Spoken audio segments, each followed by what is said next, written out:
What if a 4,000-year-old desert city holds the exact formula to make you rich today? Welcome. Today we are breaking down The Richest Man in Babylon, the best-selling personal finance book in history.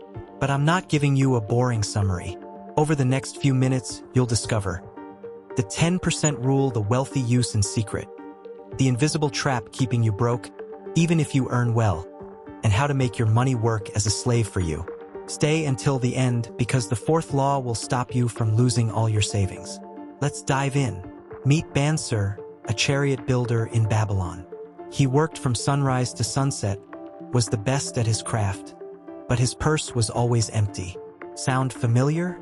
Bansir made decent money, but had nothing to show for it. Bansir's mistake is the same as yours, believing that making more money is the solution.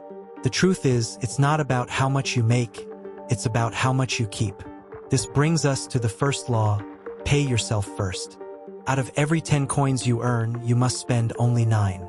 The other 10% is yours. It's your seed. If you don't pay yourself first, you'll work for your boss, your landlord, and the grocery store, but never for yourself. But I can't survive on 90%, you'll say. False.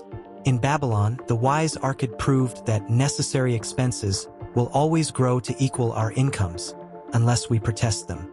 The second law is control thy expenditures. Budget your money. And if you're drowning in debt, use the clay tablet method. Allocate 20% of your income strictly to paying off debt, 70% to living, and 10% to saving. No excuses. You're saving the 10%. Congratulations. But if you hide it under your mattress, inflation will rob you. Arkad said, "Gold laboreth diligently and contentedly for the wise owner who finds for it profitable employment." The third law is make thy gold multiply. Every coin you save is a worker, and the children of that coin, the interest, must also work for you.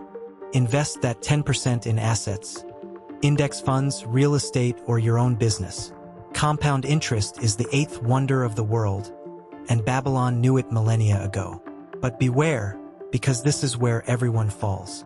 Arkad gave his money to a shield maker to buy jewels in a foreign land. The result? He was scammed and lost it all. The fourth law is guard thy treasures from loss. Never ask a bricklayer about investing in jewels. If you want to learn how to invest, don't ask your broke friend.